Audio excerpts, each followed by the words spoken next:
welcome back to our channel. Starting தெரிஞ்சிருக்கும் என்ன video அப்படிங்கிறது பட்டாபிஷேகம் அன்னைக்கு ஃபுல் டே எப்படி போச்சுங்கறத தான் இந்த வீடியோல பார்க்க போறீங்க.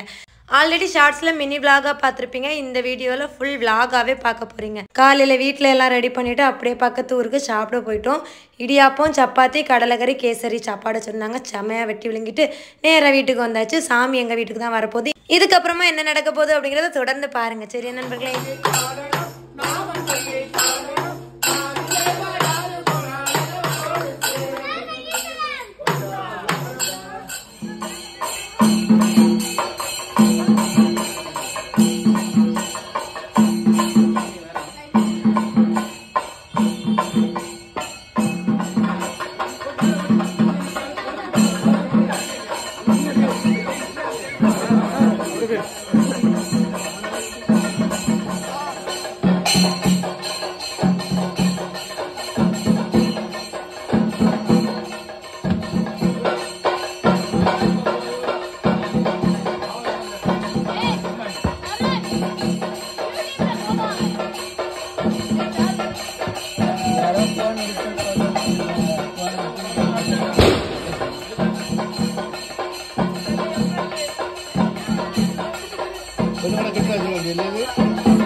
சாமி ஊர்வலம் முடிஞ்சோடனே எங்கள் பிள்ளைங்க அவங்க வேலையை ஆரம்பிச்சிட்டாங்க. பலூன்கார் வந்துட்டார், விடுவாங்களா? அப்படியே 2 பலூன் வாங்கி கேட்டு ஆளுக்கு ஒரு பலூனை வாங்கி கொடுத்து அவங்கள ஆஃப் பண்ணி வச்சுட்டு அதுக்கப்புறமா மண்டபத்திலே சாப்பாடு கொடுத்துருந்தாங்க. கஞ்சி பூசணிக்காய் கூட்டம் வச்சுருந்தாங்க. அதையும் நல்லா சாப்பிட்டு முடிச்சுக்கிட்டு நைட்டு ப்ரோக்ராம் பார்க்க உட்காந்துட்டோம். சிலம்பமும் யோகாவும் நடந்துச்சு நண்பர்களே. ஃபயரெல்லாம் வச்சு ஃபயராக பண்ணியிருந்தாங்க. எல்லாமே பார்த்துட்டு எடுத்துகிட்டு கடைசியாக வீட்டுக்கு கிளம்பியாச்சு. எங்கள் ஊர் முதல் நாள் திருவிழா பட்டாபிஷேகம் ஃபைனலாக இந்த சிலம்பம் யோகாவோட முடிஞ்சுது. இனி அடுத்தடுத்த திருவிழா வீடியோ வந்து நான் தொடர்ந்து போஸ்ட் பண்ணுறேன். சரி நண்பர்களே, இந்த வீடியோ உங்களுக்கு பிடிச்சிருக்குன்னு நினைக்கிறேன். உங்கள் ஊரில் இந்த மாதிரி திருவிழா நடக்குமா அப்படின்றத கமெண்ட்டில் சொல்லுங்கள். வீடியோ பிடிச்சிருந்தா லைக் பண்ணிடுங்க. சேனல்